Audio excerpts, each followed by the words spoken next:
two principals from Jackson Public Schools. Principal of Northeast Elementary, Phil Van Allen, and JPS Montessori Principal, Rob Campbell. Welcome. Thank you. Thank it's you. good to be back. Thanks for having us.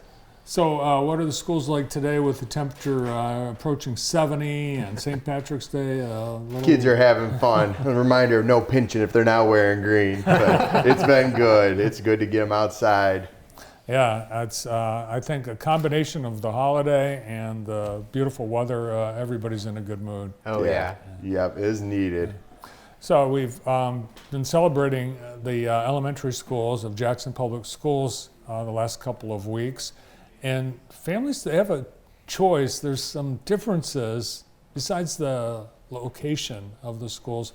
Tell us a little bit about what makes Northeast Elementary special, Phil. Yeah, absolutely. So Northeast, we're actually the largest elementary in JPS right now. We've got just shy of 500 kiddos. We've got about 100 kindergartners right now. We're looking to see if we can get that number for next year, but it's a fantastic school. We've got teachers who are truly passionate about education, about the young kiddos, and getting them where they need to start to where they're able to move on to first grade. So it's a fantastic crew. I remember the last time you were here, you were also doing double duty at Montessori. Right? I was, yep. So I was principal at Montessori, so I know that building pretty well. And then I was also the assistant principal at Northeast at the time. And Rob, you are now at the helm of JPS Montessori. Yes. I got to meet you at the John R. Lewis ribbon cutting last summer. Tell us a little bit about JPS Montessori. Well, JPS Montessori is a wonderful school. We're the smallest school in JPS, smallest elementary school. We use the Montessori approach.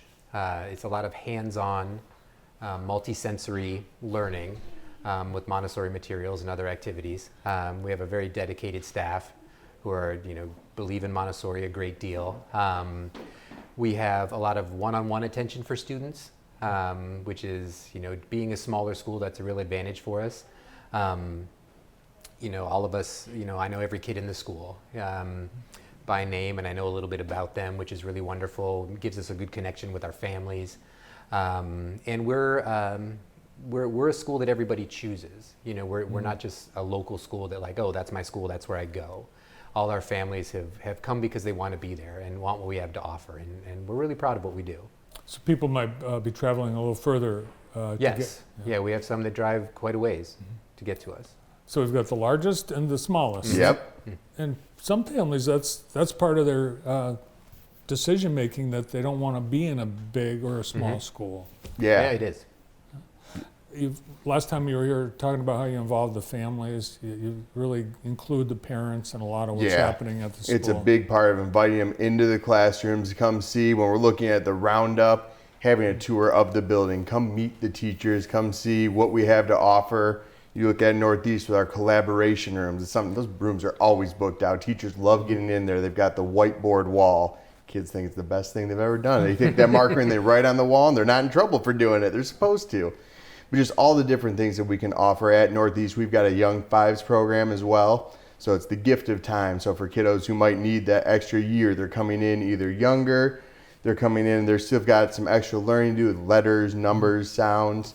We can offer that program for them as well, so they can have possibly a 2-year kindergarten experience. Do you have, is there a preschool experience? So we do through the Community Action Agency. So CAA has 3 rooms in our building. There's currently 2 of them that are available for students, but yeah, we have the preschool as well through CAA. And there's a preschool the sisters have at your building. Right, we have a unique situation in our building. We share the building with the Felician Children's Center. And they take care of children 6 weeks up through kindergarten age, and then it's a great partnership. And then ideally, kids move right from them to us, and most do.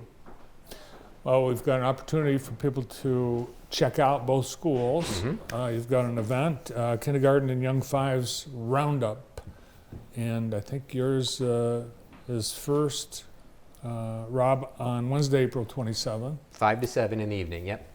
And then ours is the day before on April 26th. Yep. Oh, okay. Yep.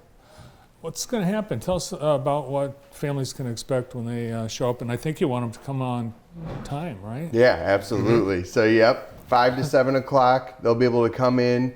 They can see the school. They're going to get to meet those teachers. But then we've got a lot of community members. Erin Slater did a fantastic job. She's our parent liaison on getting a bunch of community members together. And we have different things. You're going to have the opportunity to start a banking account for your kindergartner through the Jackson Saves program. You're going to have the opportunity to get screening and testing done that's mandatory for kindergarten. And then you'll get a chance to walk through the school and meet with those teachers, see the actual classrooms. What does it look like after a day of school in the building there? And what should families start getting ready to bring? Do they have to have some paperwork? Well, they'll need to bring some identification. If they'd like to enroll at the event, they'll need immunization records, a birth certificate, 2 proofs of residency, and I believe that's it to get the ball rolling. Yep. And do they get any kind of bling for their efforts? Yes. Absolutely. So they can get a t-shirt. It'll be their graduating class, their high school graduating class on it. So we'll have one for the young 5 students and one for the kindergarten students they'll be able to have. They'll get a bag, and they'll actually get a chance to have some of the school lunch too and see that. They'll get a chance for kindergarten. You're working on those manipulations, right? How to open up that packaging, how to unwrap something. Some of those simple things that we take for granted, but you see that first week of school, it's something they've got to learn early, so we're not having people running all over, opening every milk in the lunchroom for them. Yeah, some people go hungry because they can't get into the package. Yep. Besides me. So everyone gets fed too at Absolutely, this event. And people can choose based, as long as they're in the JPS district, whichever school they want based on where they live, or if they want a small school, big school. Yeah, they can come to any of the roundups. If they want to come to multiple, they're more than welcome. I remember last year at Montessori, we had people telling us this is our 3rd or 4th roundup. We're seeing what the schools have to offer, what's unique about the school, and same for Northeast. Awesome. Well, have a great roundup. Thank you. And I hope the kids are all still in this building when you get back.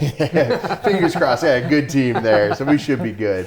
Good to see you. Thanks Thank for being you. here. Thank you for having us. More about the JPS Young 5s and K Roundup on the JPS website. You've got a few weeks to get all ready for that. Thanks to Montessori Principal Rob Campbell and Northeast Principal Phil Van Allen.